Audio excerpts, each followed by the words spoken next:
México, Colombia, Argentina, España, Chile, Perú, Venezuela, Ecuador, Estados Unidos, Guatemala, República Dominicana, Bolivia, Costa Rica, Uruguay, Puerto Rico, Nicaragua, Panamá. Más de 87 países nos siguen cada día.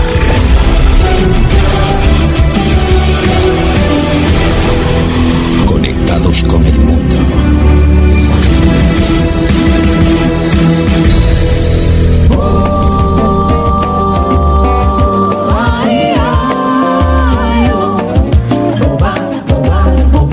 Desde prensamercosur.org presentamos nuestro programa Radio Podcast Enlace Iberoamericano, con base en España y Portugal y con el resto de la comunidad iberoamericana en la Unión Europea.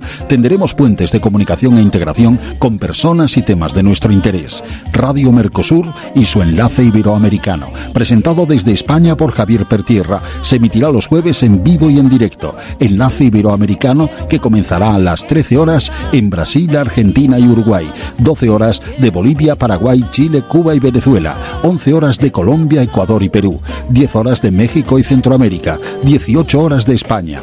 Escucha Enlace Iberoamericano en la radio y podcast Mercosur de www.prensamercosur.org. Nadie va a querer que yo...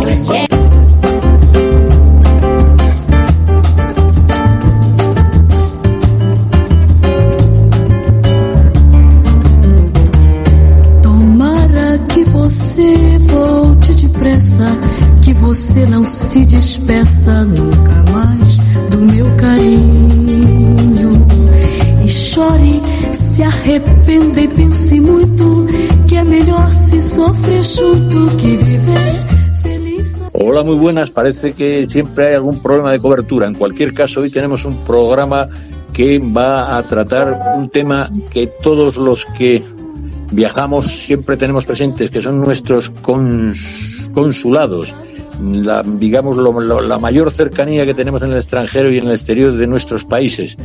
Es, digamos, la mano cercana de la administración en el exterior. Y tenemos con nosotros a un cónsul que ya tiene probada su gran carrera como funcionario diplomático de carrera y ministro consejero de Servicio Exterior de Uruguay, ese maravilloso país que está dentro del Mercosur y que une a Brasil con Argentina y cercano a Paraguay, donde estamos nosotros radicados como central con nuestro Gilson de director de cabecera.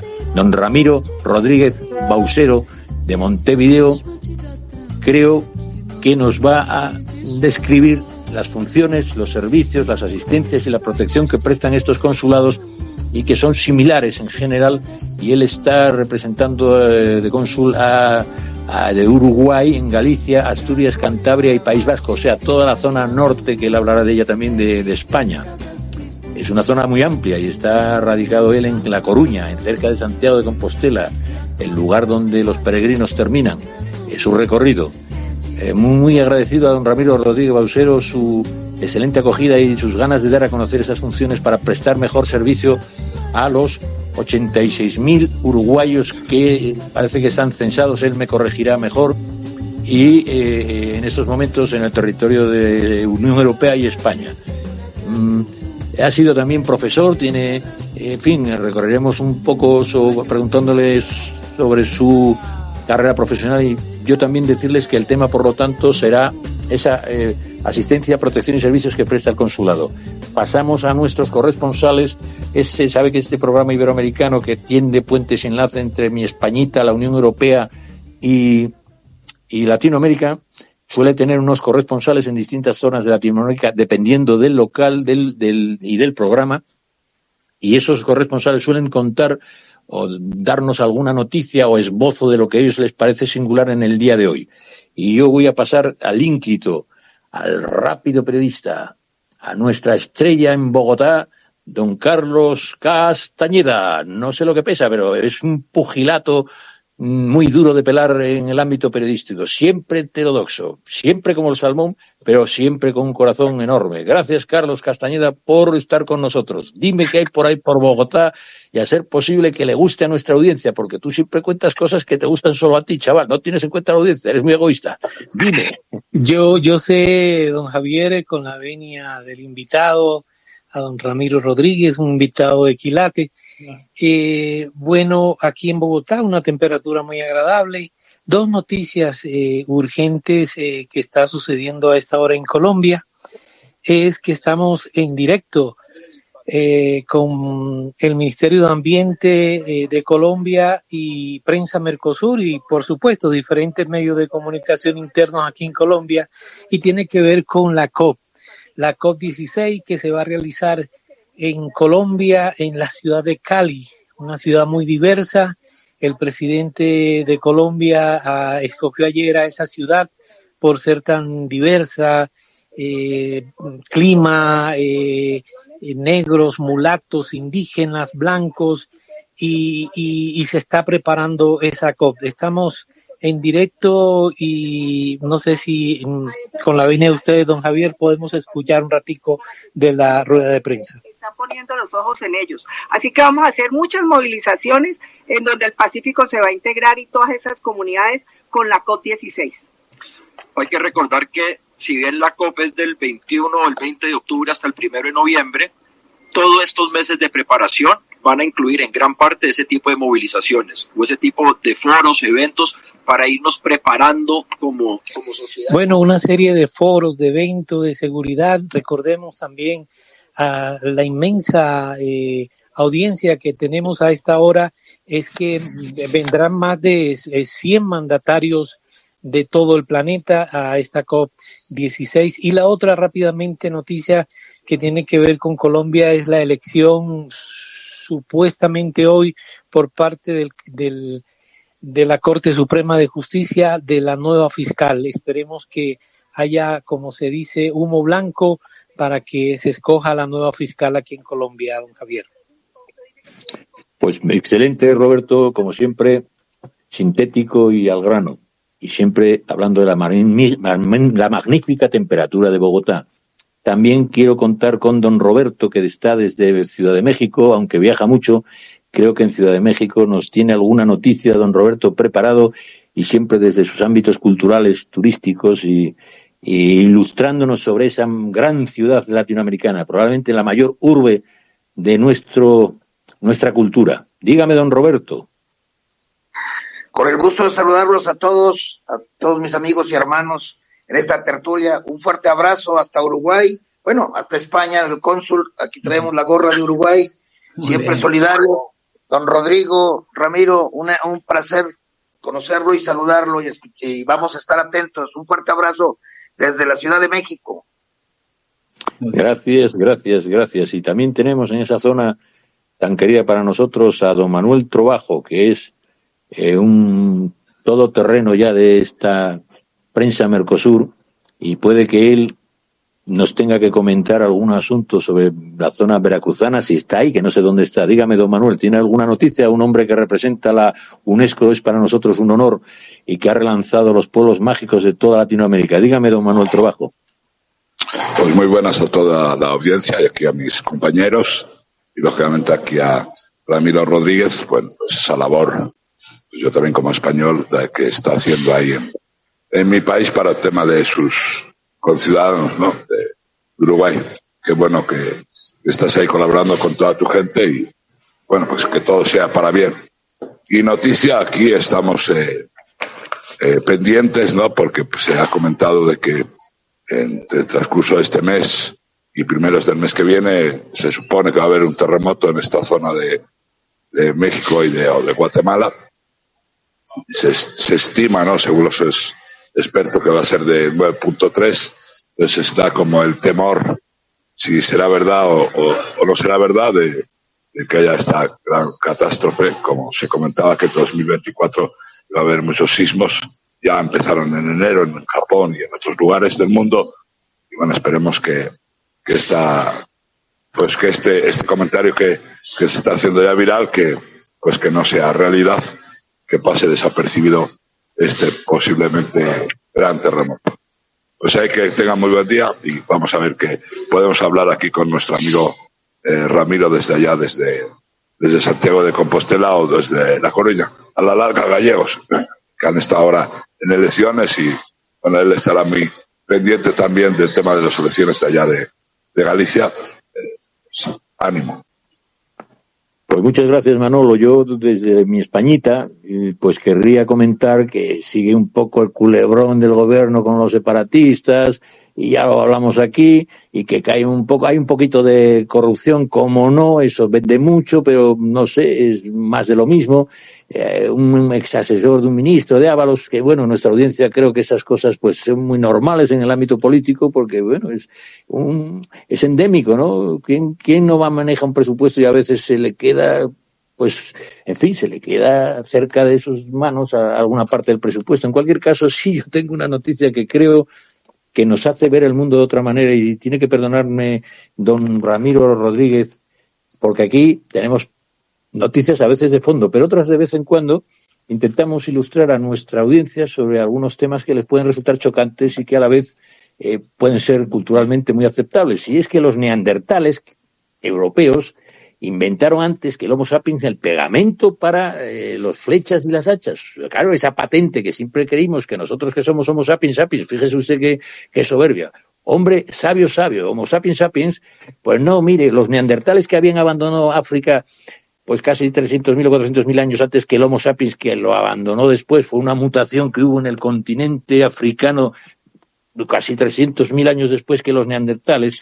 Esos neandertales que llegaron a las zonas que en aquella no eran tan frías de Europa y que poblaron Europa, esos neandertales, repito, que no es el Homo sapiens, pues un estudio muy serio, y lo pone aquí, científico, adelanta miles de años y demuestra que tienen un nivel cognitivo y un desarrollo cultural mucho más alto de lo que se lo esperaba del neandertal, que sabe todo el mundo también, y si no nuestra audiencia debe de leer más incluso que yo, que los neandertales, incluso algunas partes de ellos, y tenemos nosotros un 3% de genética neandertal, porque en muchos casos se cruzaron, debió de haber de todo, pero también hubo cruzamiento, y probablemente nuestra especie, que tenía, en fin, una serie de facultades, sobre todo colectivas, éramos grupos mayores, más tecnológicos, y por otro lado parece ser que un poco más de capacidad, digamos, no de cráneo, que eran más fuertes que nosotros, sino mayores conexiones sinápticas y neurónicas, en fin.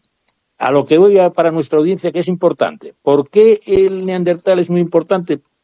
Habiendo salido antes que Sapiens, dicen que la mezcla que ellos usaban era suficientemente pegajosa y estaba compuesta de una especie de betún, brea, de un componente similar al asfalto, pero era de la corteza del abedul, que era muy, muy, muy fuerte. De hecho, utilizaban hachas con esa, digamos, pigmento, con ese pegamento. Y 70.000 años antes del Homo sapiens abandonada África, y estos señores ya usaban este tipo de herramientas.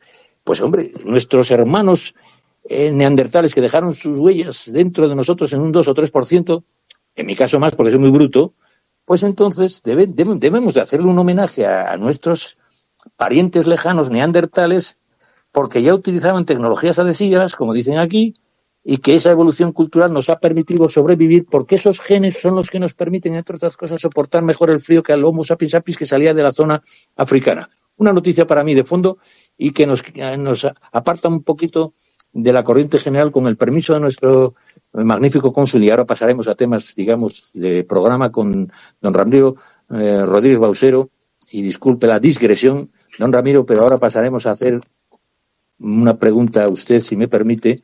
Usted ingresó como,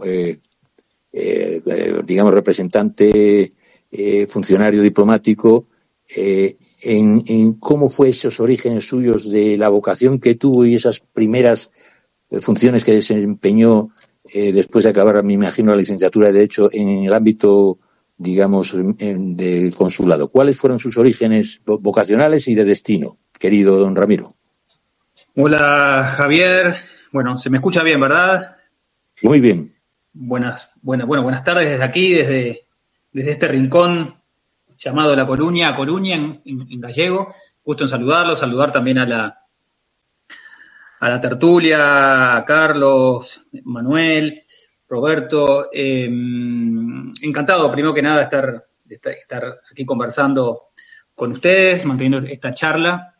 No, yo confieso que estaba muy interesado escuchando. Primero, bueno, la confirmación de Cali para la COP es muy importante. Bueno, de hecho que es bien importante que en ese país tan maravilloso como es Colombia, tan biodiverso, ¿no? Que es uno de los grandes países que, digamos, que tiene esa impactante biodiversidad, sea la sede de estas reuniones que son tan importantes y justamente ahora atando un poco los comentarios, hablando de cuán homo sapiens sapiens somos, ¿verdad? Después uno ve lo que estamos haciendo con nuestro planeta.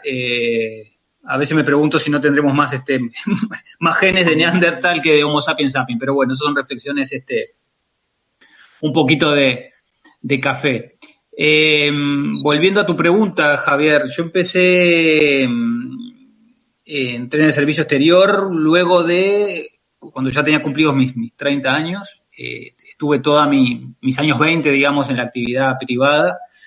Si bien desde el inicio tengo el grado en Relaciones Internacionales, junto con el de abogacía, pero es verdad que al principio yo no abracé la carrera diplomática una vez finalizados los estudios.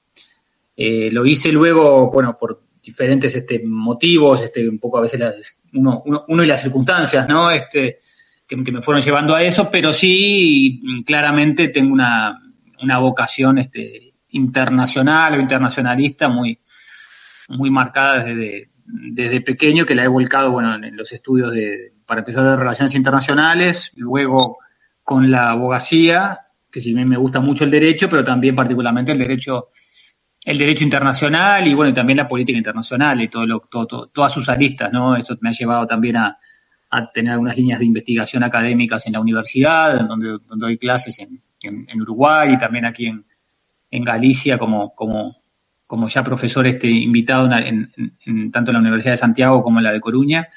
Y bueno, y a no perder de vista esta vocación y llevarla adelante, y ahora justamente llevando adelante la función consular, que es una de las patas, ¿no?, en las que se apoya el servicio exterior de Uruguay. Muchas gracias. Mire, tenemos con nosotros a una corresponsal excelente, que es Brigitte, es una mujer muy activa en el campo, sobre todo de la promoción iberoamericana del ámbito femenino, que tenemos el honor de tener un podcast hermano, y ella probablemente está en Florida, Miami, y esa capital en cierto sentido también de lo iberoamericano, pues seguro que tiene alguna pregunta para usted, porque ella en breve tendrá un programa, lo tiene en el día de hoy, pero hoy está con nosotros y yo querría que Brigitte pudiera comentarle o alguna noticia o alguna pregunta. Dígame, Brigitte. No, a paso para saludarlo, muchísimas gracias, y bueno, qué invitado de lujo, don Javier, muchas gracias por la invitación, y obviamente ahí tenemos un pedacito en España también, que nos importa mucho. Hacemos muchas cosas con España, tenemos grandes empresarios, y bueno, esa confraternidad latinoamericana con España es tan importante para el mundo de los negocios. Yo me atrevería a preguntarle más desde esa esquina al señor cónsul, ¿verdad? ¿Es el cónsul actual? Efectivamente. Sí, ¿cómo se están realizando el tema de misiones comerciales? ¿Qué tanto empuje hay para el exportador latinoamericano? Porque nosotras desde acá, digo nosotras, mi socia y yo, hacemos misiones comerciales, comenzamos muy fuertes en Barcelona. Ella tenía una sede, trabajaba con un programa del consulado colombiano, y hacíamos esa conexión que era Colombia nos une, y era unir colombianos de todos lados para que hicieran negocios entre colombianos, ¿no? El que vende el cafecito, el que vende... Exacto. Desde la esquina de ustedes, ¿qué están haciendo como puente para que estas misiones realmente tengan efecto económico en nuestras regiones? Bueno, Brigitte, te agradezco mucho, un gusto en saludarte también, ahí en la hermosa Florida. Y bueno, justamente has tocado también uno de los temas o de los grandes áreas o líneas de trabajo que tenemos aquí el consulado general. Ustedes saben que el hecho de no estar radicados en la capital, naturalmente la embajada es la que está en la capital, en las capitales de los países. Nosotros como consulado general fuera de Madrid, no solo llevamos adelante la tarea pura y dura que llevan adelante las oficinas consulares, sino también algunas cuestiones precisamente fuera de esas funciones típicamente consulares, como son precisamente el fomento de las relaciones económicas, culturales, de cooperación y, bueno, incluso políticas con las autoridades locales. Y en ese marco, lo que tratamos de hacer es, para empezar como parte de nuestra tarea, es de vincularnos con todas las autoridades, tanto a nivel autonómico como más local, municipal, en las cuatro comunidades autónomas en las que tenemos jurisdicción, que son Galicia, Asturias, Cantabria y País Vasco, de justamente tratar de estrechar vínculos y generar vínculos fluidos. ¿Para qué? Para dar a conocer la oferta exportadora de Uruguay, las posibilidades de inversiones que hay en el país, y estar naturalmente que atentos y a disposición para ejercer esa función un poquito de promotores y sobre todo de nexo, ¿no? Entre las autoridades aquí locales y mi país, con esta cuestión de que estamos como con dos mostradores, como decimos, por un lado atendiendo a las autoridades locales, pero también muy atentos a lo que no solo nos instruyen, sino las necesidades de lo que nos plantean o nos pueden plantear el sector privado, exportador o inversor de mi país. Todo esto coordinado naturalmente como debe ser no solo con nuestro Ministerio de Relaciones Exteriores, sino más aquí concretamente con nuestra propia Embajada en Madrid, que es la que lleva adelante la política económica comercial general de toda la misión. Sí, qué gusto saber que esos esfuerzos se hacen, porque realmente estamos muy, muy lejos, pero muy, muy cerca, porque la tecnología nos ha ayudado a acercarnos, y la idea es que haya todos estos enlaces para que las regiones también se beneficien. Nosotras somos dos socias que hacemos el tema de las misiones comerciales y hemos tenido la participación también en Uruguay, hemos sido invitadas, pues trabajamos cerquita del Banco Interamericano de Desarrollo para estos mismas misiones. Con ese apoyo nos dan unas fortalezas muy importantes. Pues lo felicito desde mi lado y le deseo la mejor de las suertes, y qué bueno hablar de diplomacia también en estos momentos. Muchas gracias por permitirme intervenir. Encantado, Lucilia, y naturalmente que a disposición, podamos serles de apoyo, de ayuda, estamos por aquí. Muchísimas gracias. Gracias, Ramiro, muchas gracias, Brigitte. Mira, yo comentaba también que en nuestra audiencia, que es muy, muy curiosa por lo que a mí me comunican algunos por email, querría tal vez saber o distinguir hasta qué punto la distinción entre cónsul general, como es usted, y cónsul honorario es muy conocido. Y antes, aplaudiendo, perdóname la confianza, Rodrigo, que es que yo creo que hay muy interesante también, uno me acaba de decir, oye, aquello que decías que el pegamento, el dinero de algunos funcionarios o políticos, a veces se le pega el dinero en las manos, ¿tiene algo que ver con ese pegamento que inventaron los neandertales? Y yo le dije, pues claro, hombre, ¿cómo cree usted que si no se me va a ocurrir? Yo leyendo la noticia de que se les pegaba el dinero, que fue un artículo que leí, pues dije, coima, esto viene como ni al pelo, perdóname, Ramiro, comprendes que intentamos ser un poco distendidos, ¿no? Sí, pero, por favor, encantado. Entonces, con este sentido del humor que tiene que latir de fondo y tal, te comentaba que, bueno, desde mi ignorancia, yo no sé distinguir muy bien un cónsul general de un cónsul honorario, y tampoco, y me atrevo a hacerte otra pregunta multinuclear, ¿cuáles son las funciones de un consulado frente a la embajada? ¿No? Esas dos diferenciaciones creo que nuestros oyentes deberían de conocerlas bien, digo yo, si te parece oportuno. ¿Cómo no? Por supuesto, encantado. Para empezar, la actividad diplomática en términos generales, si bien los contactos entre pueblos se dan, como decía un antiguo profesor mío, se dan a partir de que dos pueblos distintos coexisten o coinciden en un mismo valle, se remontan en la profundidad de los tiempos. La formalización de esas relaciones entre pueblos es mucho más reciente, empieza tímidamente en la antigüedad y sobre todo ya con contactos más permanentes sobre ya finales de la Edad Media, cuando, por ejemplo, sobre todo en las ciudades del norte de Italia, empiezan a desarrollarse algunas misiones diplomáticas permanentes. Eso acompañado también de la propia función consular vinculada en su principio, en sus orígenes, también sobre esa misma época, grosso modo, a la defensa de los intereses comerciales, por ejemplo, de ciertas comunidades o ciertos grupos migratorios, en fin, que luego naturalmente fueron desarrollándose conforme se fueron consolidando los estados nacionales como un resorte propio o inmanente de la soberanía de los estados, ¿no? El ius legationis, el derecho y la potestad de enviar misiones permanentes es un derecho, una potestad de un estado soberano.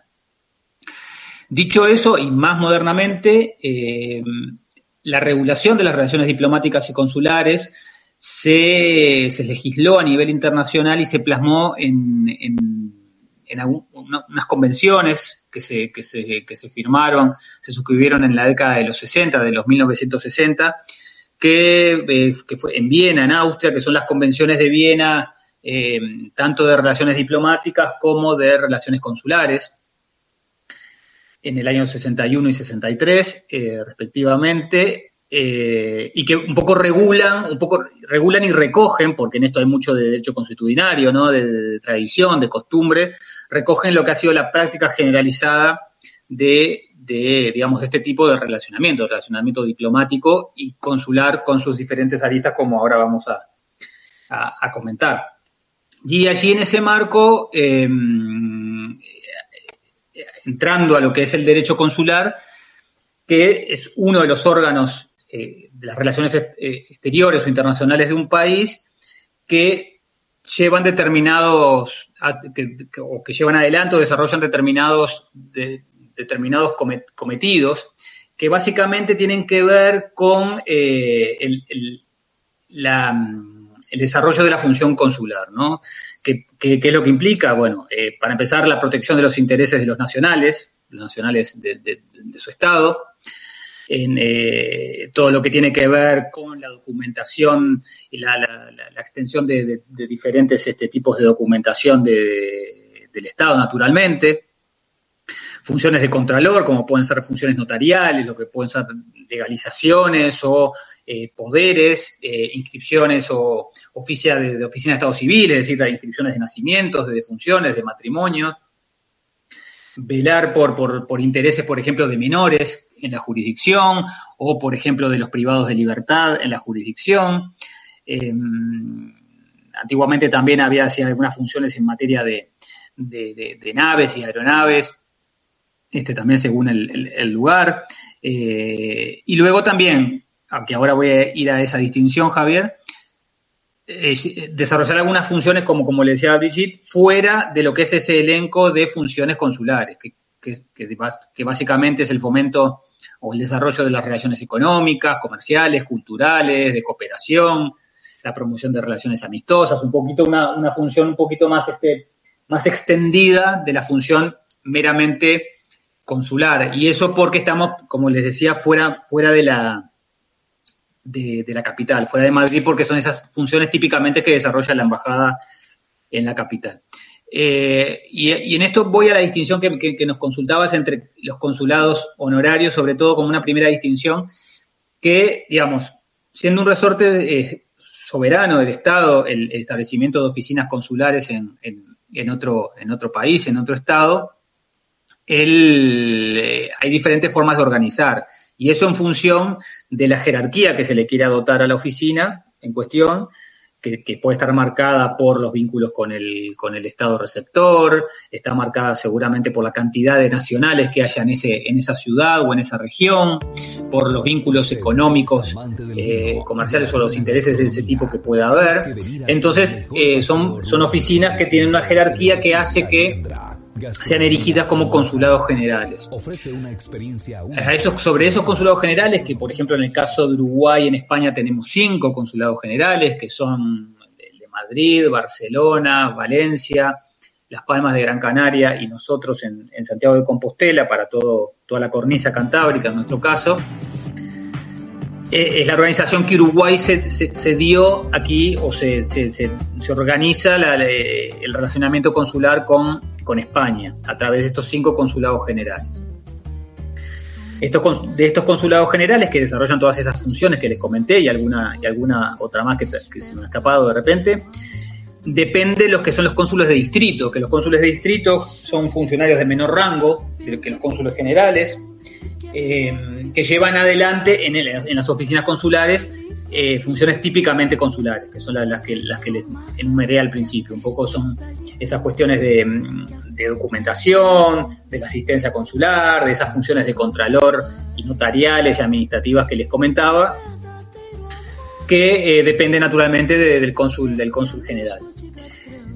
Dicho esto, hay otro tipo de funcionarios, que son los cónsules honorarios, que tú nos consultabas, Javier, que los cónsules honorarios son personas que no son funcionarios de la carrera diplomática, no son funcionarios de carrera del Estado acreditante, digamos, que por alguna cuestión o por algún vínculo con el país acreditante, sea un vínculo comercial, empresarial, el que fuere, ese Estado acreditante lo acredita para desarrollar unas mínimas funciones consulares en una jurisdicción determinada. Me explico con un ejemplo. En nuestro caso, como cónsul general en Santiago de Compostela, que tenemos la jurisdicción que comentamos de Galicia, Asturias, Cantabria y País Vasco, nosotros tenemos un cónsul honorario en Bilbao, o sea, dentro de nuestra jurisdicción, que es un reputado abogado local, bueno, si bien no es vasco, pero bueno, vive allí en Bilbao hace muchos años, y es nuestro cónsul honorario allí en Bilbao, con jurisdicción para todo País Vasco y Cantabria. Él reporta a nosotros, o sea, jerárquicamente está jerárquicamente inferior al cónsul general, naturalmente, y tiene algunas mínimas funciones consulares, algunas funciones de documentación, en fin, muy mínimas, y naturalmente todas las cuestiones las reporta a nuestra oficina. Pero no lleva adelante demasiadas funciones, pero sí puede, es una primera, digamos, ya que hablamos, un primer mostrador o una primera aproximación de los compatriotas a la asistencia consular en caso de que la precisen allí en Bilbao. Claro que sí. Además, lo último, y ya los dejo, los cónsules honorarios, como bien dice el nombre, no, digamos, yo soy funcionario rentado de mi estado, y no es el caso de los cónsules honorarios, ¿no? Que son generalmente empresarios o tienen una actividad que naturalmente es su medio de vida, a la cual anexan o adosan estas funciones como cónsules honorarios. Pues muchísimas gracias por esa respuesta. Yo creo que, bueno, es conveniente intentar acercar todas las labores a nuestra audiencia y desde México también, nuestro Manuel Trovajo, que siempre es un hombre que, como ha viajado mucho y bueno, pues con la UNESCO está en varios países, y parece que quiere dirigirle alguna pregunta, o por lo menos me parece entender que ha levantado la mano virtual. Y don Manuel, adelante usted con su pregunta o su cuestionamiento. Pues esto, Ramiro, ¿no? Yo creo que estás en una zona, unas comunidades como las que has comentado, ¿no? Pues Galicia, Asturias, Cantabria y el País Vasco, que son los que más residentes de aquí de España tienes ahí en tu país, ¿no?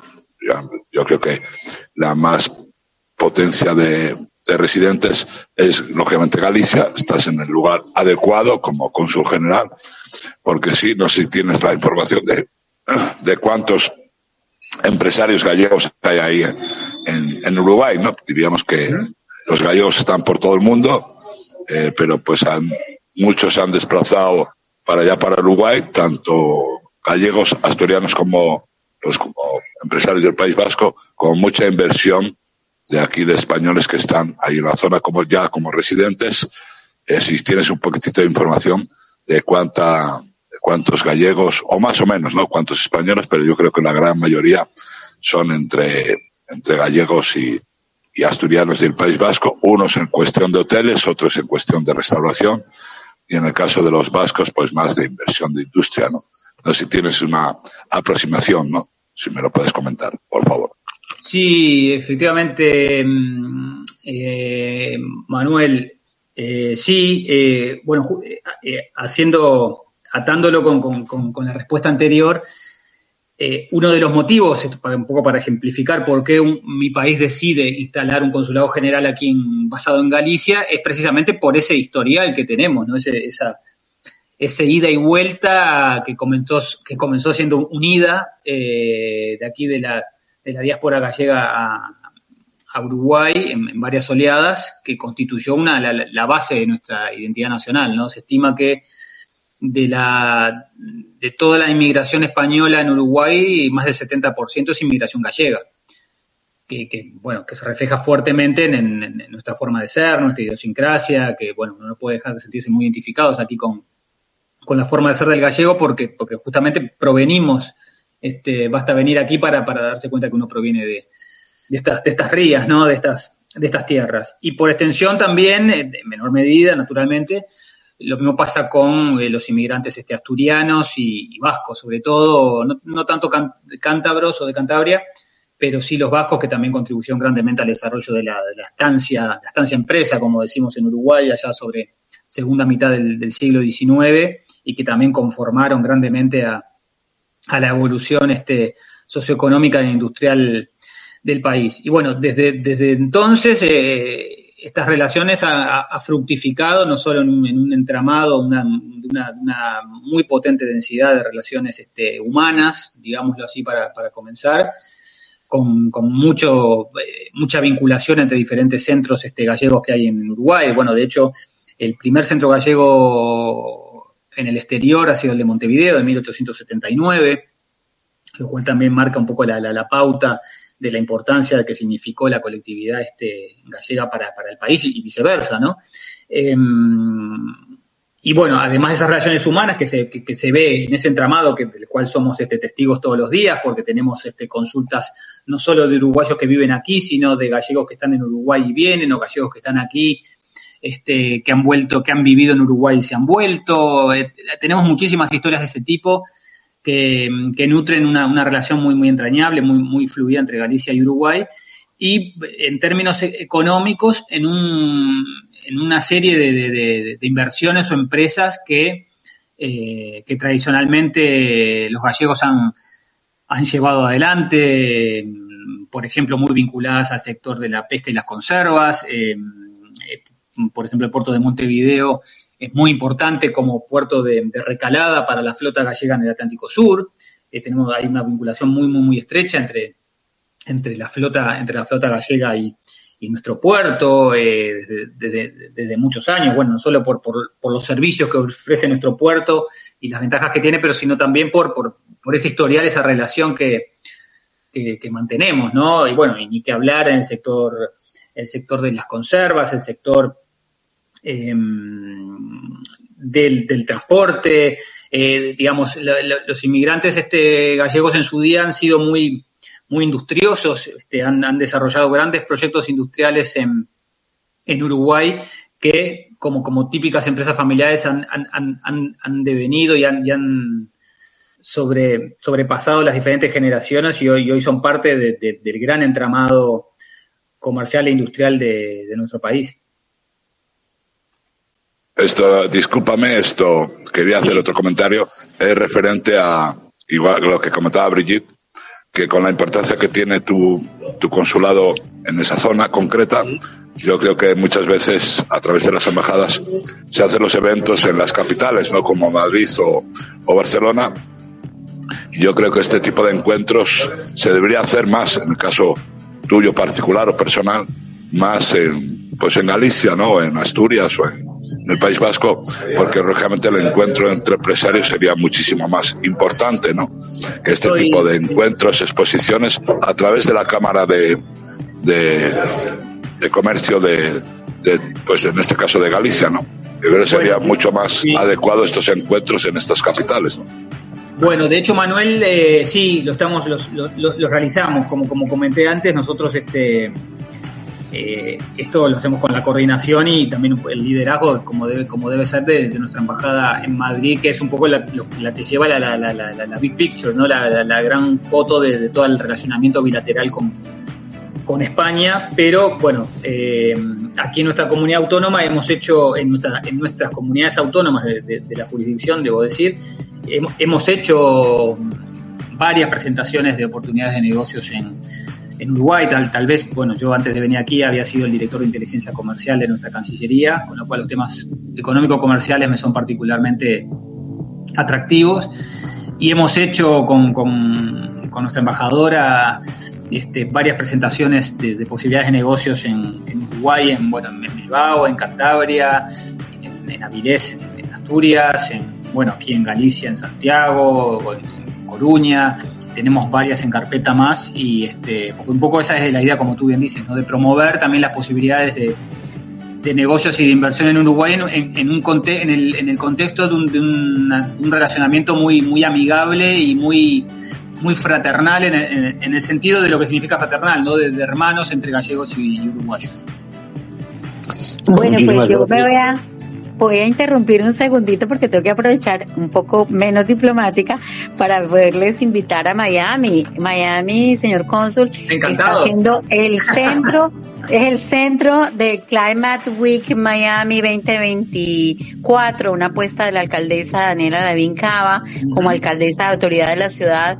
Ella quiere apostar por el clima, y tenemos un enlace con las S35, que son las ciudades por el cambio climático, en donde nos han nombrado personalmente, de manera personal. No soy política, pero más o menos que la gente me reconoce como alguien que le quiere que le vaya bien a todo el mundo. Entonces me llamaron para este gran trabajo de ser la organizadora de los diálogos por el agua, que es una campaña muy linda que estamos llevando. Así que desde ya le extiendo una invitación para cualquier persona que usted considera apropiada para apostar, porque desde esa esquina de Galicia tienen una industria pesquera que es importantísima para la cadena exportadora, pero que no se están haciendo los esfuerzos necesarios en todo el mundo para proteger el recurso más importante, que es el agua. Así es de que de mi esquina de Miami los invito al Climate Week Miami, la primera apuesta internacional para hacer los diálogos por el cambio climático y las alianzas necesarias para luchar todos por un bien común, que es el cambio climático que nos afecta a todos. Muy bien, Brigitte, muchas gracias por eso. Después intercambiamos contactos, porque más allá de, obviamente, la disposición aquí, lo que podamos hacer para conectarte aquí con autoridades locales, pero sobre todo también vincularte con nuestro consulado general en Miami, que con gusto estarán encantados seguramente de participar y estar un poco al corriente de esa actividad. Muchísimas gracias. Pues muchísimas gracias, Brigitte. Como siempre, pues intentando que la prosperidad se nos acerque todavía más. Y hablando de enlaces, yo me atrevería, porque para mí sería inexcusable no hacerlo, ya que representamos el ámbito iberoamericano, por lo tanto que unimos el ámbito europeo con el ámbito de las Américas, desde su óptica muchísimo más informada que la nuestra como cónsul de Uruguay, y que Uruguay creo que tiene pues una importante representación en el exterior de consulados y de embajadas. ¿Qué opina del pacto Unión Europea-Mercosur? Realmente, por un lado, yo quisiera que nuestros oyentes supieran las enormes ventajas que supondría ese acuerdo, a mi entender, que no solo serían comerciales, sino también de cooperación y de transferencia de conocimiento. Y usted me ha dicho que Uruguay es un país que en tecnologías de la información y de la comunicación, lo que llaman las TIC, tecnologías de la información y de la comunicación, está bastante desarrollado. Entonces me atrevo yo a sugerir, si usted considera que se está paralizando, tiene usted esperanzas, y como un hombre del Mercosur y que se dedica a la política exterior, ¿hasta qué punto es importante que ese acuerdo de la Unión Europea-Mercosur se produzca? ¿O usted qué opina de ambas cuestiones? Bueno, qué pregunta y qué tema. Bueno, para empezar, las ventajas que nosotros entendemos como uruguayos y como mercosureños o mercosurianos, como si se permite ese gentilicio, entendemos que para nuestros países productores naturalmente eficientes de materias primas sería muy ventajoso, ¿no? La posibilidad de poder colocar productos del ámbito agropecuario en Europa sería muy provechoso naturalmente, pero además por lo que implica, porque no solo la pata económica comercial que implica el acuerdo, sino también la pata de cooperación y sobre todo la pata política, ¿no? Lo que significa y lo que trasunta este tipo de acuerdos en caso de que finalmente se ratificara en materia de dos regiones muy afines en materia filosófica, en materia conceptual, viniendo de la misma raíz, ¿no? Como viene el Mercosur de los países del Mercosur de Europa, sería un espaldarazo para esta relación entre los dos bloques. Naturalmente que no es novedad, siempre hay algún pero cuando parece que avanza algún paso, se van dos para atrás, pero bueno, naturalmente es un poco también la tónica hasta lo esperado, porque bueno, naturalmente que la Unión Europea es un bloque también muy complejo, que en esta cuestión tocan muchas sensibilidades, lo mismo que pasa también en los estados del Mercosur, que claro, que también son todos estados democráticos que naturalmente tienen que atender a sus audiencias internas y a sus sectores y a sus grupos sectoriales internos, que hacen que siempre en algún motivo u otro, y también dependiendo de los ciclos electorales de cada país, tenga mayor incidencia o redunde en el mayor avance o justamente o en el retroceso o la parálisis del proceso. Si soy optimista, hay un dicho que dice que la esperanza es lo último que se pierde, así que lo somos, pero bueno, siendo realista, siempre es un proceso complicado, pero bueno, para nuestros países sería bien importante poder ratificar y avanzar y echar a andar este acuerdo. Pues yo quería decir, Ramiro, también con puntualización, que me dices que en Uruguay hay un plus de tecnologías de la información. No sé si te acuerdas que te había hecho una referencia. Sí, dentro de ese intercambio. Quiero decir, además de que hay ese componente importante de la industria agroalimentaria, sí, parece ser que tiene un acento especial Uruguay, y si podías explicar a nuestra audiencia a qué se debe ese fenómeno, ¿no? Bueno, sí, efectivamente, Uruguay está entre los mayores exportadores de tecnologías de información en América Latina. Tenemos un sector que tiene desempleo cero, que estamos exportando muchos trabajadores uruguayos, porque tienen una muy buena preparación en materia de TICs y de desarrollos informáticos.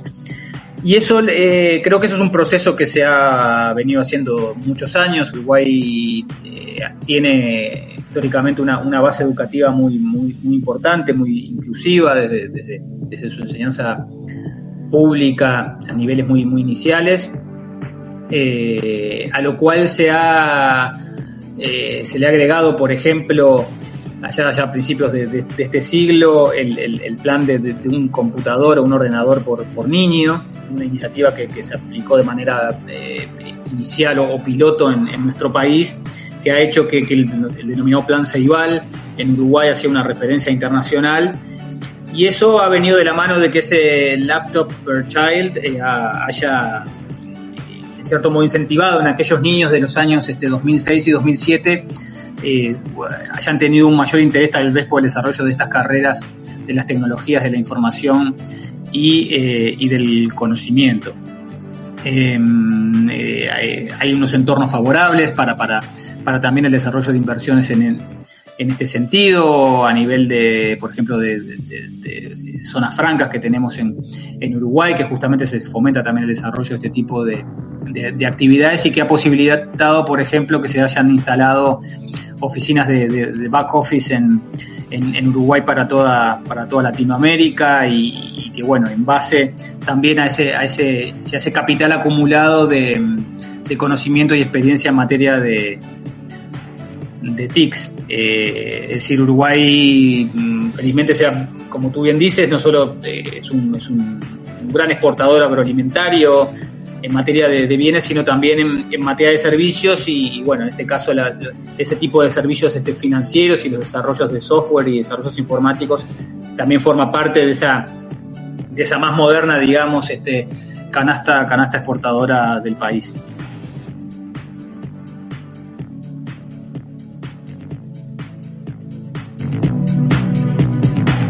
Hola. Creo que hemos perdido a don Javier. A ver. Perdón, sí, no, es que estaba esperando, perdone, sí. Muy bien. Estaba esperando yo la pregunta de Carlos Castañeda y me parecía que había pedido virtualmente la mano Carlos Castañeda, pero también luego quería hablarle a don Rodrigo de un tema que deben de conocer los uruguayos, y es que es importante destacar que se ha consolidado la Unión Europea, y usted me corregirá y ahora pasamos la pregunta, pero es que es muy importante sobre esto que habla usted de la importancia de la Unión Europea para Mercosur, que el principal inversor en Uruguay, con casi el 40% de la inversión extranjera, parece que son las empresas europeas, o no es así, porque hay también ese mito de la China.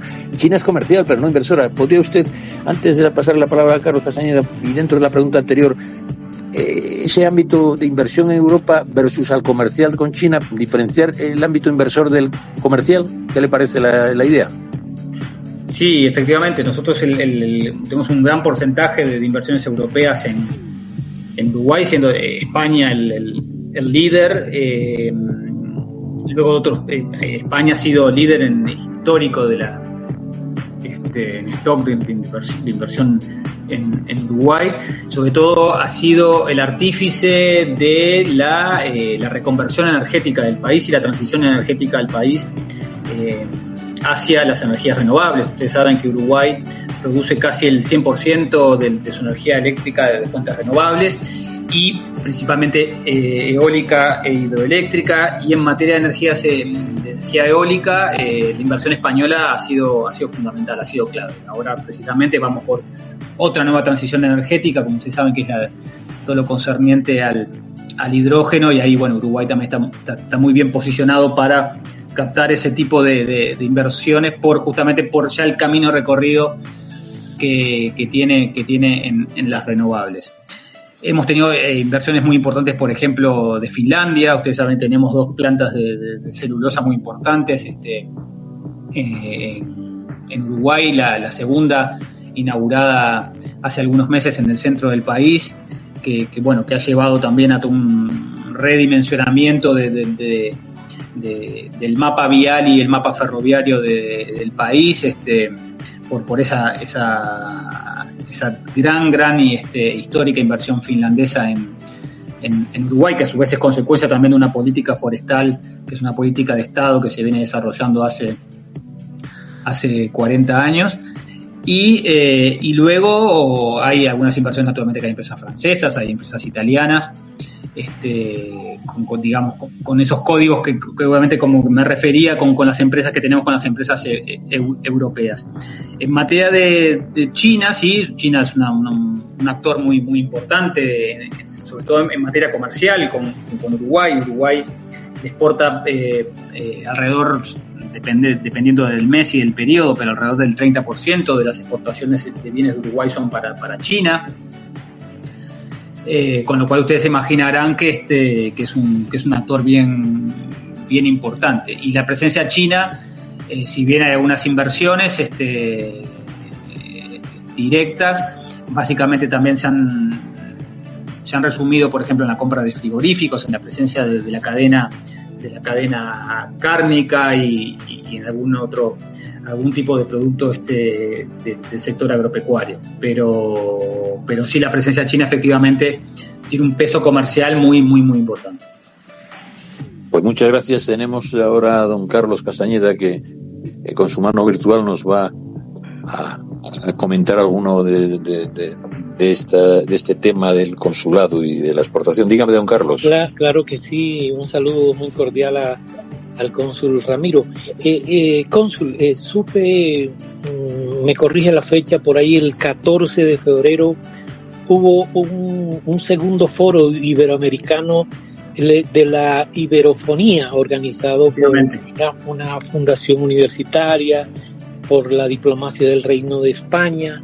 Supe que ese foro se enfoca en resaltar la afinidad sustantiva entre los dos principales idiomas ibéricos, que como es el español y el portugués. Permítame usted, con todo respeto, hacerle dos preguntitas.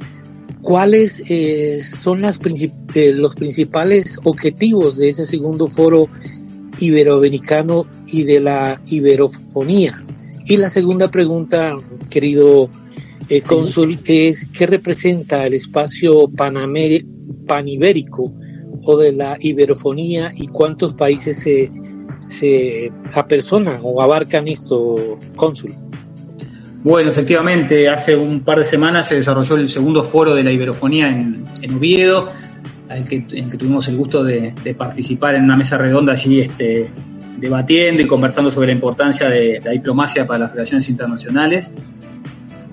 Y es un foro, bueno, es el segundo, organizado por ASICOM y por Funiver, también, que fue en el hermoso Paraninfo de la Universidad de Oviedo, en el que justamente se planteaba allí la importancia de potenciar y jerarquizar el espacio iberófono, ¿no? En el sentido de avanzar o hacer una especie de upgrade a lo que ya hemos transitado en cuanto al espacio iberoamericano, acoplándolo también a las experiencias tanto de África como de Asia, países lusófonos de África, por ejemplo, que integran la comunidad de países lusófonos, y algunos de Asia también, que han sido antiguas colonias europeas, portuguesas y españolas, se integran también a ese gran conglomerado de países que tienen una base cultural y hasta lingüística común, porque el español y el portugués no dejan de ser especie de variantes de una especie de idioma madre, y bueno, con esa base generar afinidades y denominadores comunes para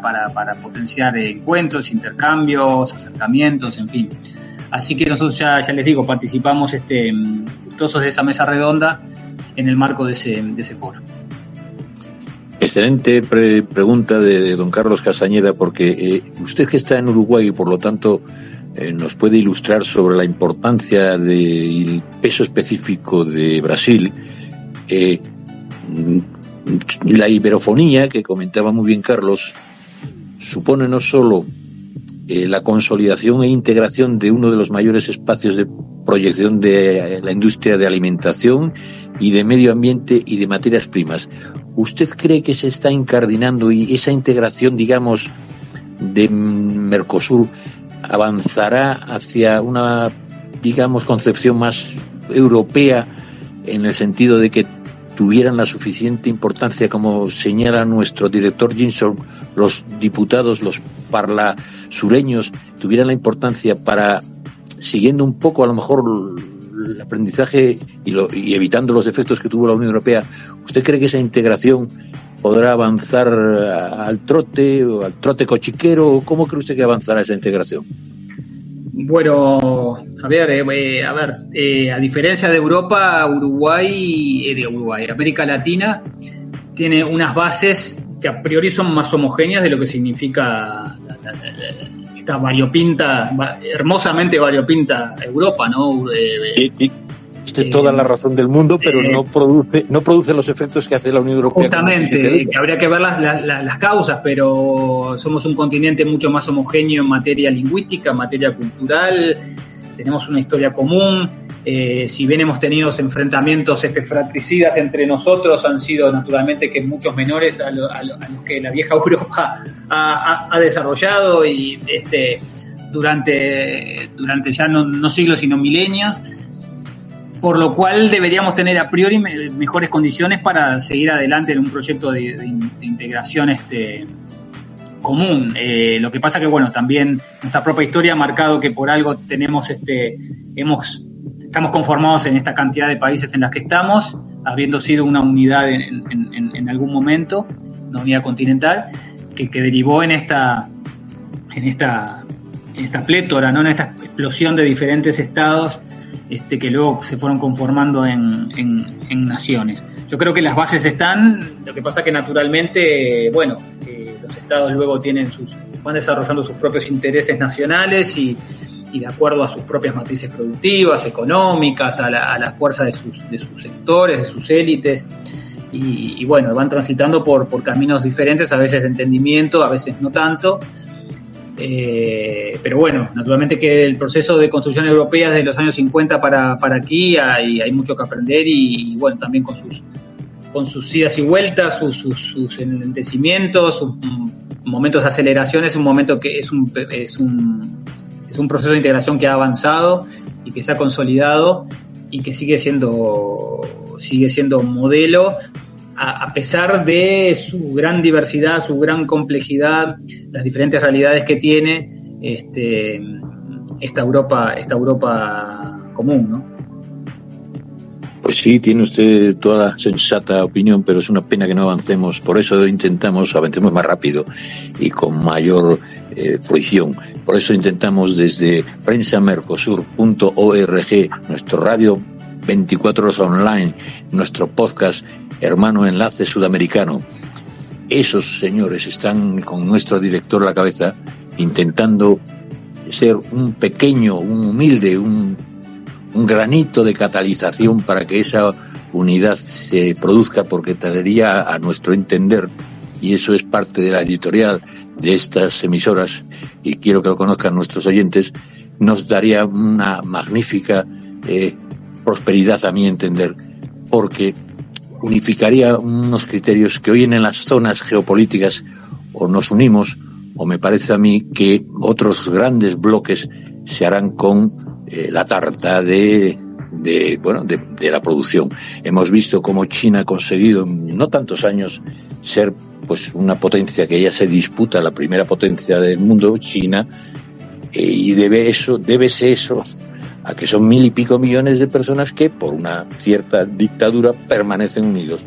Nosotros tendríamos que permanecer unidos en la diversidad maravillosa de la democracia institucionalizada, de las instituciones que la adornan. ¿No cree usted que los valores de integración y los valores democráticos que va desde la economía de mercado hasta una sociedad civil potente deberíamos de hacer mayor hincapié?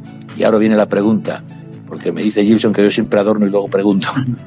¿No cree usted que también deberíamos ser más enérgicos desde las instituciones para evitar que regímenes como el venezolano, el cubano, el nicaragüense y otros que están cercanos tuviéramos la fuerza para que avanzaran en esos procesos democráticos, etcétera? Porque yo creo que la égida del pueblo venezolano, 7.700.000 habitantes, también ha producido mucho dolor en otros países latinoamericanos. ¿Hasta qué punto ve usted que estamos fortaleciendo los organismos internacionales iberoamericanos? Es mi pregunta, para que esos países puedan retomar la senda democrática. Bueno, el tema, Javier, es que claro, la única experiencia de supranacionalidad que tenemos a nivel global, o casi la única, es la justamente de la Comisión Europea y de las instituciones europeas. Nuestros organismos internacionales o interamericanos, o los que componen el sistema interamericano, tienen una naturaleza intergubernamental, con lo cual allí cobran toda su validez y vigor los principios y los resortes naturalmente soberanos de los estados, con lo cual son reflejos de las posiciones de los estados. Por eso muchas veces hay estos deadlocks y cuestiones que a veces no andan o se paralizan en las organizaciones internacionales. Yo creo que ya hay un trasfondo común y que está plasmado desde la carta de la OEA hasta las cartas constitutivas de las organizaciones regionales, en la defensa de la promoción de la democracia, los derechos humanos, incluso hasta con cláusulas democráticas en muchas de ellas. Pero claro, a veces pasa que por la propia naturaleza de esa intergubernamentalidad de los propios sistemas o mecanismos de integración que componen nuestro sistema interamericano, son también un poco rehenes de esa propia parálisis porque obedecen a sus propios gobiernos. Pues sí, tiene razón, pero esa palabra que usted acaba de mentar, soberanía, la soberanía también la han cedido y mucho la Unión Europea. Ese es el ejemplo que debemos de ceder soberanía a los Estados-nación hacia abajo, hacia las instituciones de la administración local, municipios, ayuntamientos y ámbitos regionales, y ceder hacia ámbitos más internacionales. La Unión Europea sabe que lo está haciendo y está cediendo bastante soberanía. Y esa palabra soberanía, cuántos crímenes, cuántos atrasos, cuántas injusticias se ocultan detrás de esa palabra soberanía. ¿No cree usted que ya va siendo hora de que la Unión de Jefes de Estado Mayor, el Banco Interamericano, todos los organismos que sí, tiene usted razón, no son muy eficientes precisamente, pero que con esta nueva era, que no es una era nueva, que es una nueva era tremenda que se nos viene encima, con unos retos magníficos que van de todo, desde la ingeniería genética hasta la biología molecular, pasando por los nuevos materiales, las tecnologías, todo este nuevo mundo que viene, que no nos lo perdamos otra vez nuestra cultura y lo abrace y nos dedicamos a lo positivo, y para eso tengamos a bien fraternalmente perder un poco de soberanía y ganar mucha sensatez. ¿Qué opina, por lo tanto, de mi pregunta, que es hasta qué punto ve viable que en un par de generaciones o no abracemos una integración que nos permita acogernos a la modernidad que viene? Sí, estoy de acuerdo. Tal vez tengamos que pasar, Europa ha llegado a este estadio de su integración luego de millones de muertos y mucha sangre que ha sido derramada durante siglos y siglos, y tal vez ha aprendido de sus lecciones. Tal vez nosotros no estamos en ese estado evolutivo porque no lo hemos pasado y no hemos escarmentado, digamos. Entonces tal vez ese sea el motivo por el cual los estados todavía sean muy, muy celosos de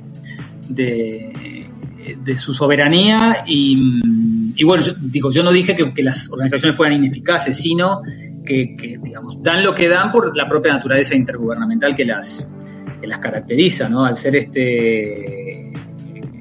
conformadas por estados que todavía tienen ese punto cardinal o esa nota cardinal que es la soberanía, naturalmente que te responden, todavía no se ha llegado a ese momento de la evolución de ceder zonas de soberanía para una entidad superior.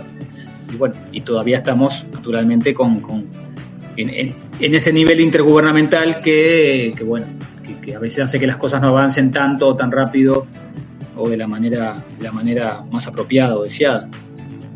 Yo claramente soy un optimista de que en algún momento llegará y claramente sí, será en algún momento. Pues me alegro mucho porque yo he visto cómo usted, como decimos aquí, cogía el toro por los cuernos en la iberofonía, y creo que es usted un hombre joven, pero con mucha proyección en el sentido joven diplomático de toda la vida, ¿no? Y está usted, como bien dice nuestro Carlos, en ese foro tan excelente de la iberofonía, que no podemos pensar en una integración sin el mundo lusófono, sin el mundo brasileiro, sin el mundo portugués y todo lo que ello representa. Y yo le decía, y la última que hago, y espero que mis contertulios pues sigan con estas preguntas, para no robar yo excesivo protagonismo, ¿no cree usted que, como ocurrió con algún canciller francés y otros, hay fuerzas y bloques poderosos que están intentando boicotear, frenar, en cualquier caso, no posibilitar, y poniendo, como decimos aquí, poniendo palos en las ruedas del avance de nuestra integración Unión Europea, Mercosur y del propio ámbito sudamericano? ¿No habrá grandes bloques geopolíticos que estén haciendo esas cuestiones? ¿Usted cree que eso es un poco de paranoia geopolítica? Bueno, podría ser. Yo soy muy estudioso de la geopolítica a nivel global. Lo sé, por eso lo he dicho. En su currículum usted hace una especialización de la geopolítica, por eso me atrevo. Podría ser que hay bloques o estados o que estén menos interesados que otros en que otros desarrollen, justamente avancen sus procesos de integración, pero en definitiva creo que también la integración parte de la voluntad propia y digamos, del motor y de activo de los directamente interesados, más allá de que por otro lado pueda haber agentes o o intereses en contra, creo que en definitiva todo parte de la voluntad política y del afecto societatis, como decimos, ¿no? De la intención de integrarse y de ir adelante en un proyecto común y mantenerlo, que eso también es lo difícil, porque en un momento dado pueden manifestar ese compromiso, pero luego no mantenerlo o no ser tan firme por las propias, obviamente, tratarse de estados democráticos, justamente no verse reflejado en el avance del proceso de integración. Don Ramiro, y ahora voy a barrer un poco para casa, voy a barrer para el norte de España, esa zona verde cercana a una costa con unos pescados y mariscos impresionantes porque vienen de la zona del Polo Norte, y solo nos queda... sabe que usted, pues la gastronomía en esta zona es muy importante en el País Vasco y en Asturias, sí, en Galicia. Hombre, ya que estamos hablando con el cónsul de Uruguay en la zona norte de España, dígales a nuestros oyentes que son nuestros hermanos latinoamericanos, ¿qué opina de esa zona norte en el ámbito vivencial o turístico? ¿Qué opina de ese camino de Santiago que partió de Oviedo y recorre toda esa zona norte hasta Santiago de Compostela, o por el camino francés que pasa por Castilla? Dígame qué opina de esa zona a nuestros oyentes, que también tienen derecho a saber cómo se vive aquí en la zona norte de España. Bueno, ¿por dónde empezar, Javier? Esta es una zona absolutamente maravillosa. Esta España verde de la cornisa cantábrica es una zona absolutamente maravillosa que tiene todos los elementos que hacen, que sea irresistible. Para empezar, paisajísticamente es una maravilla, que es es la zona donde la montaña se llega hasta el mar prácticamente, donde los picos de Europa y toda la cordillera cantábrica llega hasta el mar Cantábrico, una zona de un verdor, de unos pueblos maravillosos, de unas ciudades encantadoras, con una gastronomía, ¿qué les voy a decir de la gastronomía aquí, que es una maravilla en materia de frutos del mar, pero no solo del mar, frutos de la tierra, de productos lácteos. Es con el pan, gracias a la calidad del agua formidable que hay por estas. Pero no le parece muy, entre el queso de Cabrales y el jamonero. El queso de Cabrales, ¿qué decir? Y además, además de todo el elemento inmaterial, ¿no? Yo, soy profesor de historia, y lo que significa y lo que ha significado para la historia de España, Asturias, los primeros reinos ibéricos aquí del norte que luego fueron conformando el Estado español, es toda una maravilla, justamente jalonado con los diferentes caminos de Santiago que hacen que sean en todas sus modalidades y en todos sus recorridos una experiencia imperdible para hacer aquí por todo hermosa cornisa cantábrica española. Y ya decía Manolo que a los españoles nos llaman gallegos, por algo será. Manuel Trovajo decía que hay mucho gallego en Uruguay, ¿no? Y también querría yo decirle qué le parece ese sentimiento de galleguización en Uruguay de esta zona norte. Quiero decir, ¿tiene usted muchos contactos con gallegos ahí que son de orígenes gallegos, etcétera, en Uruguay, o no hay tantos como dice Manuel Trovajo? No, sí, de hecho, creo que lo comenté, el 70% de los españoles de la inmigración española es gallega, con lo cual creo que en ningún otro lugar con mayor propiedad se le puede decir gallegos a todos los españoles. Así que sí, tenemos nosotros hemos incorporado muchísimas tradiciones y hasta vocabulario y hasta propios apellidos que reflejan la toponimia gallega en materia botánica, en materia de accidentes geográficos, las hemos incorporado en nuestra toponimia, en nuestros apellidos y en nuestros nombres, que uno descubre verdaderamente, y que es lo fascinante cuando uno vuelve aquí a estas tierras, ¿no? Es un poco como volver a los orígenes. Pues ya sabe que hay una palabra que en gallego se llama Coitadiño. Coitadiño es un nombre gallego que significa reservado, sí. Un hombre tímido, sencillo, lo conoce la palabra, ¿no? Y humilde. El coitadiño, igual que hay otro que es la añoranza, la morriña, ¿no? Morriña. ¿Conoces? Claro. La morriña para nuestros oyentes, morriña es que, pues dígaselo usted a nuestros oyentes, ¿qué cree que es la morriña? Y la morriña es un concepto que es que muchos lo simplifican como una especie de nostalgia, pero en realidad es como más complejo que eso. Seguramente solamente los gallegos lo puedan describir, pero bueno, es una especie de nostalgia con el lugar del que uno viene, con las tradiciones. O perdóneme, se me acaba de ocurrir, querido estimado Ramiro, don Ramiro, es el saudade brasileiro y portugués, ¿no? La saudade portuguesa, la saudade brasileira, la saudade portuguesa, que tan íntimamente se reflejan en los fados portugueses, sí, los que son pueblos migrantes que conservan ese sentimiento respecto del lugar que han dejado, de los lugares recorridos, de la gente que uno deja cuando abandona su lugar, y que se reflejan muchas veces en la música, en las artes, y en ese sentimiento tan especial de desapego y desarraigo, ¿no? Yo creo que usted que está a Coruña ahora, ¿no? Le debe llamar la atención como uruguayo que usted viva cercano a Brasil, porque usted nació, en Montevideo, quiero decir, cercano a Brasil, pero que los gallegos están muy cerca de Portugal, y creo que hay como un símil, ¿no? No me extraña que los gallegos vayan tanto a Uruguay, porque tienen, en vez de la pequeña Portugal, hablando portugués, tienen el grandísimo Brasil, velando también Portugal, y yo creo que no le parece que es tiene mucha retranca, que ¿sabes lo que es la retranca gallega, no? Sí.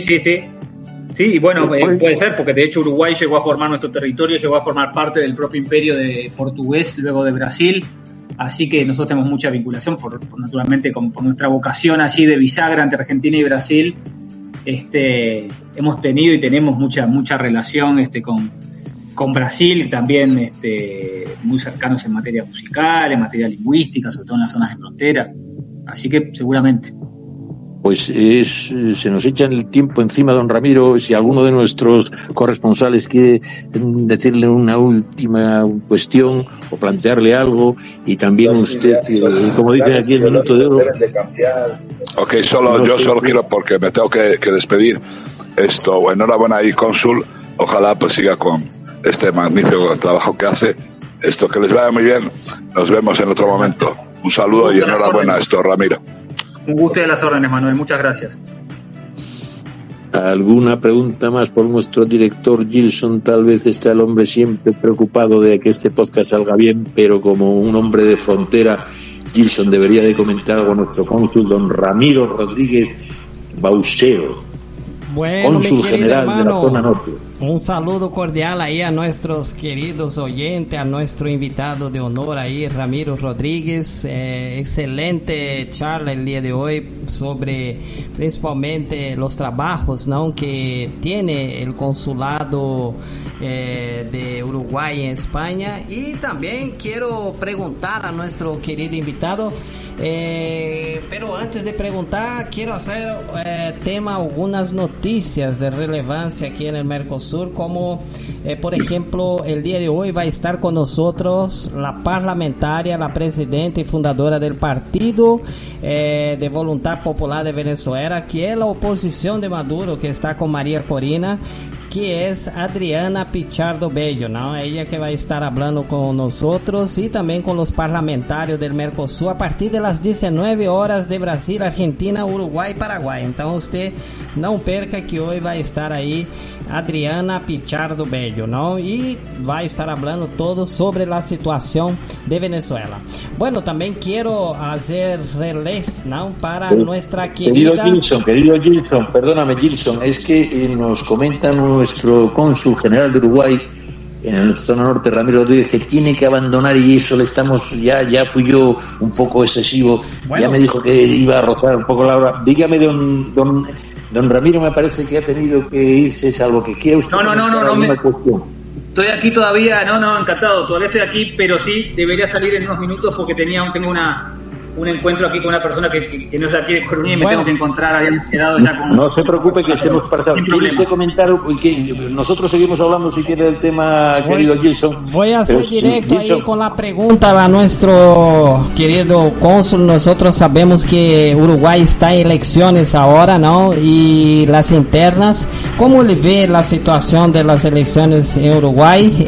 ¿Y cuál sería hoy la población votante que está registrada ahí en España y la importancia de ella para las elecciones para presidente que se realiza? Así agradezco al cónsul, muchas gracias. Bueno, sí, efectivamente este año tenemos año electoral en Uruguay, tenemos nuestros mandatos presidenciales son cada 5 años, con lo cual el 1 de marzo del 2025 estará asumiendo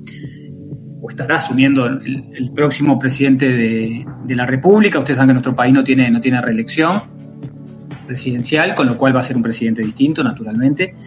Y bueno, ya está empezando a palpitarse, a vivenciarse el inicio de lo que va a ser la campaña electoral, que nosotros tenemos elecciones internas sobre mitad de año en los partidos y la primera ronda electoral en octubre y la segunda ronda en noviembre, el último fin de semana de noviembre. Así que bueno, estaremos naturalmente expectantes en lo que tiene que ver con la población aquí uruguaya. Uruguay no tiene voto en el exterior, ni consular ni epistolar, con lo cual los uruguayos que están en el exterior, que estamos en el exterior, no podemos no podemos ejercer el derecho a voto estando fuera del país, con lo cual es una cuestión que todavía no se ha terminado de saldar, pero bueno, en este momento todavía no es una posibilidad que se pueda ejercer el voto en el exterior. Pues muy bien, yo querría ya despedir el programa, salvo que nuestros corresponsales opinen otra cosa y me levanten la manita virtual, hablando de las maravillas que tiene este país, no muy grande, pero con un encanto y diversidad maravillosa. Yo he visto que en Punta del Este, esa famosa ciudad de Punta del Este que tiene esas playas, que aquí leo que es La Mansa, que protege de los vientos, pero tiene La Brava, y fíjese los nombres de las playas. La Brava, pues para hacer un oleaje tremendo, ahí todos los surferos que quieran. Y tenemos también la Costa de Oro, fíjese, una cosa que se llama Mansa, otra Brava, y la Costa de Oro, que queda cerca de Montevideo, y que tiene la nadería tonta de 47 kilómetros de playas y balnearios. ¿No es cierto, don Ramiro? Efectivamente, es así, y nuestra ciudad capital, Montevideo, tenemos y presumimos orgullosamente de que tenemos un paseo marítimo, nuestra Rambla, como le decimos, de más de 25 kilómetros de extensión. Así bueno, que ustedes son pequeños, pero turísticamente tiene un potencial enorme, porque yo no conocía muy bien a Piriápolis, que es una ciudad balneario y que sí, es preciosa también. Bueno, coméntenos algo de Piriápolis. Piriápolis, efectivamente. Piriápolis es un balneario, como decimos nosotros, es una estación turística que está un poquito antes que Punta del Este, a unos 40 kilómetros de Punta del Este, que se configuró sobre finales del siglo XIX por un visionario que se llamaba Francisco Piria, que justamente le dio su nombre, y que se inspiró justamente en los balnearios cantábricos y de Biarritz, ese tipo de paseo marítimo de la Belle Époque europea, y que justamente lo desarrolló allí en Piriápolis, que es no sé si pueden ver imágenes y fotos, lo verán que se configuró allí un paseo a esa usanza europea, con su paseo, con su hotel, con sus chalets y sus casas especiales de veraneo, en un entorno de cerros que un poco le dan el marco y el telón de fondo de ese balneario, que es uno de los referentes del turismo y también tenemos que con Manuel Trabajo tiene mucho que ver con la UNESCO, es nuestro representante en la UNESCO, tiene la Colonia del Sacramento, que es una ciudad histórica declarada Patrimonio de la Humanidad, pero Cabo Polonio, yo que no conocía muy bien el Cabo Polonio, un parque único, ¿qué nos puede contar de Cabo Polonio, don Ramiro? Cabo Polonio, sí, efectivamente es un lugar que está ya, es una playa que está en la zona ya bien adentrado al Océano Atlántico, en el departamento de Rocha, ya más cercano a la frontera con Brasil.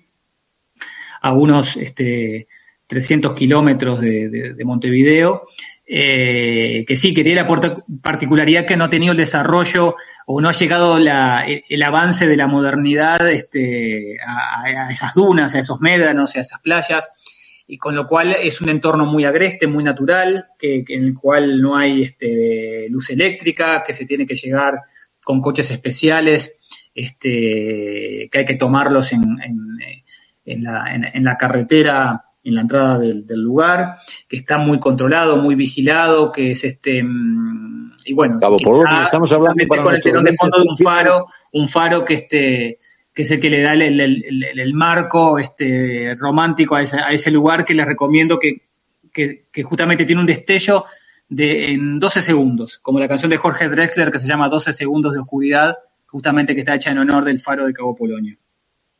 Pues bueno, yo desconocía, pero usted nos está ilustrando, y luego de la Paloma pasamos a la Atlántida, ¿no? Qué nombre más maravilloso, ¿no? Sabe que hay un libro que se llama Nueva Atlántida, y esta Nueva Atlántida de Francis Bacon, cuéntenos algo de la Atlántida uruguaya, que tiene playas, parques, vida nocturna, y que buscan diversión y entretenimiento. ¿Qué es eso de la Atlántida?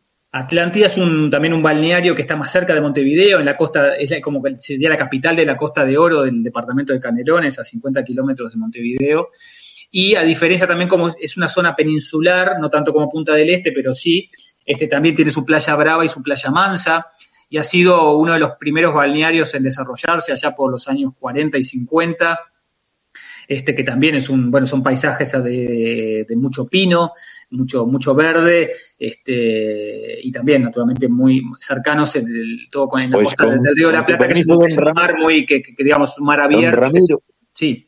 Que nos está acabando el tiempo, porque el podcast no puede estirar más, solo decirle que qué maravilloso país. Y luego dicen que son tantos los ejemplos que tiene Paraguay para ofrecer, que de eso de que es un pequeño país está usted, creo que es contrario, a que es un gran país, como es usted un gran cónsul, y no es un problema de tamaño, es un problema de contenido. Es usted un gran hombre y estoy muy orgulloso de haberle conocido. Muchas gracias, encantado. Nos despedimos esperando volver a encontrarnos, hablando del maravilloso país que es Uruguay, y que une al mundo brasilero con el mundo hispano. Igual que usted está en Galicia, que une también al mundo portugués con el mundo español. Muchas gracias y que tengan un buen día nuestros compañeros que tienen todavía el podcast sobre la mujer en Iberoamérica de nuestra ínclita Brigitte y el famoso Manuel Trabajo, y también ese enlace sudamericano que hoy tenemos una Parlasur extraordinaria, como es Adriana, de la oposición venezolana también, Adriana, y que esperemos que nos ilustre sobre las posibilidades que tiene Venezuela de volver a incorporarse a las naciones más democráticas, que es lo que nos merecen los venezolanos. Muchas gracias y os esperamos en Prensa Mercosur y en Javier. Un gusto, Javier. Dígame. Javier, lo interrumpo, estoy viendo unas imágenes. Un voraz incendio en Valencia, España, consume un edificio de 14 pisos. Hay muchas personas dentro del edificio y los bomberos intentan rescatar personas en los pisos altos con ayuda de grúas. Esto como noticia de última hora, don Javier. Vamos a ver eso. Yo me despido, quedando a disposición, y les mando un saludo a cada uno de ustedes. Y bueno, naturalmente compartimos, Javier, mi contacto, y quedo a disposición desde aquí. Un fuerte abrazo para todos. Gracias, don Ramiro, y un fuerte abrazo a nuestros oyentes, escuchas y audiencia. Adiós, hasta pronto. México, Colombia, Argentina, España, Chile, Perú, Venezuela, Ecuador, Estados Unidos, Guatemala, República Dominicana, Bolivia, Costa Rica, Uruguay, Puerto Rico, Nicaragua, Panamá. Más de 87 países nos siguen cada día.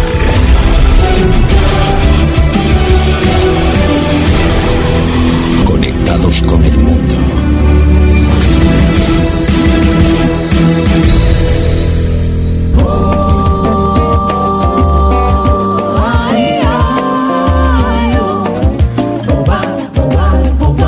Desde prensamercosur.org presentamos nuestro programa Radio Podcast Enlace Iberoamericano, con base en España y Portugal y con el resto de la comunidad iberoamericana en la Unión Europea. Tenderemos puentes de comunicación e integración con personas y temas de nuestro interés. Radio Mercosur y su Enlace Iberoamericano, presentado desde España por Javier Pertierra, se emitirá los jueves en vivo y en directo. Enlace Iberoamericano, que comenzará a las 13 horas en Brasil, Argentina y Uruguay, 12 horas de Bolivia, Paraguay, Chile, Cuba y Venezuela, 11 horas de Colombia, Ecuador y Perú, 10 horas de México y Centroamérica, 18 horas de España. Escucha Enlace Iberoamericano en la radio y podcast Mercosur de www.prensamercosur.org.